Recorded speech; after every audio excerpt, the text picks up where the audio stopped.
Doctor ortho, अब दर्द भी घुटने टेकेगा।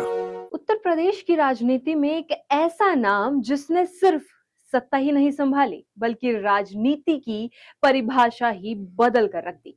भगवा वस्त्र धारण करने वाला एक सन्यासी जिसने संसद से लेकर सत्ता के शिखर तक का सफर तय किया। एक ऐसा नेता जिसे समर्थक विकास पुरुष कहते हैं तो विरोधी उनकी शैली पर सवाल उठाते हैं।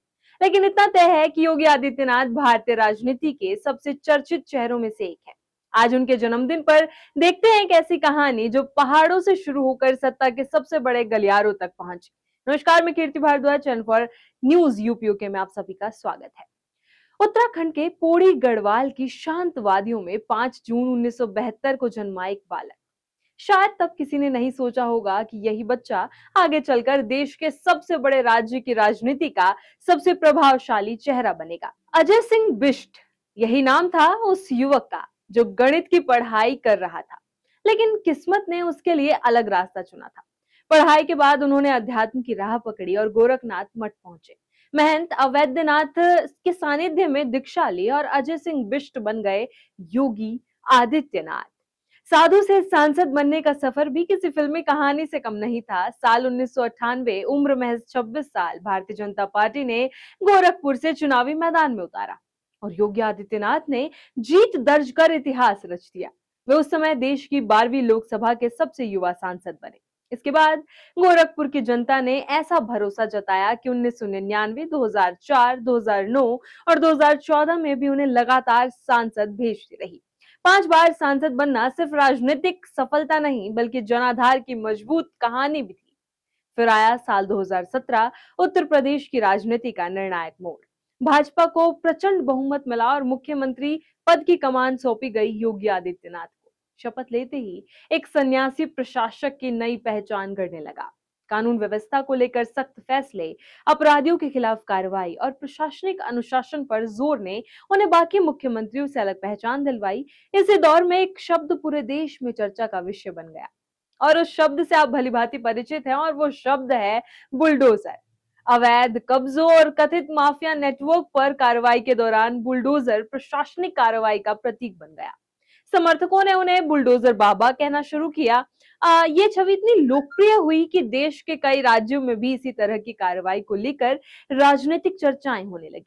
लेकिन योगी आदित्यनाथ का राजनीतिक सफर सिर्फ कानून व्यवस्था तक सीमित नहीं रहा। उत्तर प्रदेश में एक्सप्रेसवे, एयरपोर्ट, औद्योगिक निवेश और बुनियादी ढांचे के विस्तार को लेकर उनकी सरकार लगातार चर्चा में रही। पूर्वांचल एक्सप्रेसवे से लेकर बुंदेलखंड एक्सप्रेसवे तक विकास की नई तस्वीर पेश करने की कोशिश की गई। वहीं अयोध्या में राम मंदिर, काशी विश्वनाथ धाम कॉरिडोर, प्रयागराज, मथुरा और चित्रकूट में धार्मिक पर्यटन को बढ़ावा देने वाली योजनाओं ने उनकी पहचान को हिंदुत्व और विकास के मिश्रण वाले मॉडल के रूप में स्थापित किया। योगी आदित्यनाथ ने राजनीति के कई मिथकों की भी चुनौती दी। दशकों तक उत्तर प्रदेश की राजनीति में धारणा रही कि जो मुख्यमंत्री नोएडा जाता है उसकी सत्ता चली जाती है। लेकिन योगी कई बार नोएडा पहुंचे और इस अंधविश्वास को खारिज कर दिया। फिर आया 2022 का विधानसभा चुनाव और परिणाम ने इतिहास रच दिया। 37 वर्षों बाद पहली बार किसी मुख्यमंत्री ने 5 साल का कार्यकाल पूरा करने के बाद लगातार दूसरी बार पूर्ण बहुमत के साथ सत्ता में वापसी की। आज योगी आदित्यनाथ सिर्फ एक मुख्यमंत्री नहीं बल्कि एक राजनीतिक ब्रांड बन चुके हैं। उनके समर्थक उन्हें निर्णायक नेतृत्व का प्रतीक मानते हैं, वहीं आलोचक उनकी नीतियों पर बहस करते हैं। लेकिन इनमें कोई दो राय नहीं है कि योगी आदित्यनाथ ने भारतीय राजनीति में अपनी एक अलग और प्रभावशाली पहचान बनाई है। पहाड़ों के एक साधारण परिवार से निकला युवक मठ की चौखट से होते हुए संसद पहुंचा और फिर देश के सबसे बड़े राज्य का सबसे लंबे समय तक लगातार मुख्यमंत्री बनने का रिकॉर्ड अपने नाम कर लिया। ये कहानी सिर्फ एक राजनेता की नहीं बल्कि उस सफर की है जिसने भारतीय राजनीति में अपनी अलग तस्वीर खींच दी।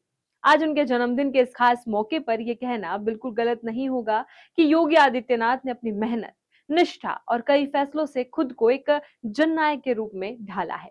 पहाड़ों की वादियों से शुरू हुआ अजय सिंह बिष्ट का ये सफर आज कोटि कोटि युवाओं और राजनीति में आने वाले लोगों के लिए प्रेरणा है। उन्होंने ये दिखा दिया कि अगर इरादे नेक हो और नेतृत्व में दम हो तो देश के सबसे बड़े राज्य को भी उत्तम प्रदेश बनाया जा सकता है। एक ऐसे अद्वितीय नेता, कर्मयोगी और कुशल प्रशासक को जन्मदिन की अनंत शुभकामनाएं। डॉक्टर ऑर्थो, अब दर्द भी घुटने टेकेगा।